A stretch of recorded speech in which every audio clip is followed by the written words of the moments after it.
Dans un coin reculé de la savane africaine, là où le soleil caresse l'horizon et où le vent murmure des légendes oubliées, vivait Aïcha, une jeune femme de 18 ans à la beauté éclatante. Elle était la fille unique d'une famille fortunée, choyée par des parents aimants qui ne lui refusaient rien. Leur richesse, fruit de longues années de travail et d'héritages ancestraux, leur permettait de mener une vie paisible, à l'abri du besoin. Un soir, lors d'une soirée en ville, elle rencontra Malik, un jeune homme au regard envoûtant, à peine plus âgé qu'elle. Il était charmant, attentionné, et surtout, il lui promettait l'amour qu'elle rêvait tant de vivre. Sans le savoir, Aïcha venait de tomber amoureuse de l'homme qui allait sceller son destin. Quelques mois plus tard, après des nuits passionnées et des promesses d'avenir, Aïcha découvrit qu'elle portait un enfant. Au lieu de la joie espérée, ce fut la panique. Malik disparut sans laisser de traces, la laissant seule face à cette réalité. Mais le pire restait à venir.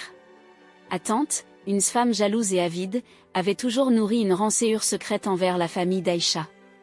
Voyant dans cette grossesse une occasion de semer le chaos, elle tissa un plan diabolique.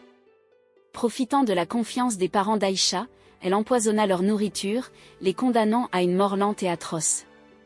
En quelques jours, Aïcha perdit les deux piliers de sa vie, et avec eux, toute sa fortune, engloutie dans des querelles d'héritage et des mains malhonnêtes. Dépossédée de tout, rejetée par ceux qui autrefois l'admiraient, elle erra sans but, le ventre alourdi par un enfant qu'elle n'avait plus les moyens d'élever. Un jour, alors qu'elle errait dans la savane, elle croisa un vieil homme qui la fixa avec une étrange lueur dans les yeux.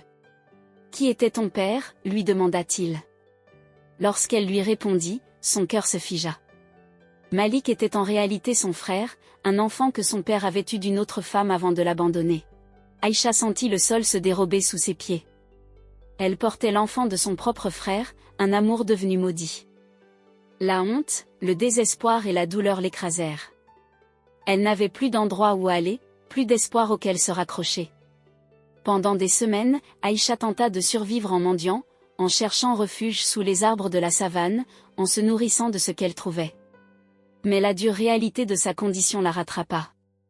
Son corps affaibli ne supportait plus le poids du malheur. Lorsque l'orage s'apaisa, le silence régna. Aïcha ne respirait plus.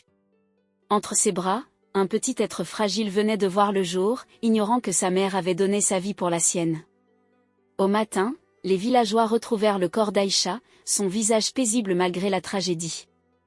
Dans ses bras, l'enfant pleurait, un ultime espoir né du chaos. Une femme du village, émue par cette scène déchirante, prit l'enfant et l'éleva comme le sien, lui racontant un jour l'histoire de sa mère, cette jeune femme tombée trop tôt, mais dont le sacrifice ne serait jamais oublié. Ainsi, la savane se souvint d'Aïcha, non comme une victime, mais comme une âme brisée par le destin, dont l'histoire résonnerait à jamais comme un avertissement aux âmes insouciantes. Ainsi s'acheva la courte vie d'Aïcha, brisée par l'illusion d'une liberté sans limite et les ombres d'un destin cruel. Elle avait tout perdu, ses parents, son innocence, sa fortune, et finalement, sa propre vie. Mais dans la douleur et le sacrifice, elle laissa derrière elle un héritage précieux, son enfant.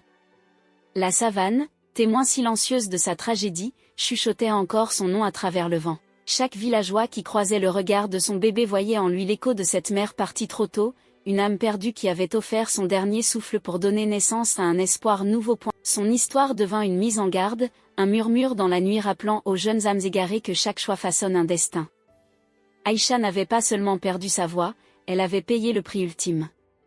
Mais son enfant, lui, portait encore en lui la possibilité d'un avenir meilleur. Car même dans les tragédies les plus sombres, il reste toujours une lueur d'espoir.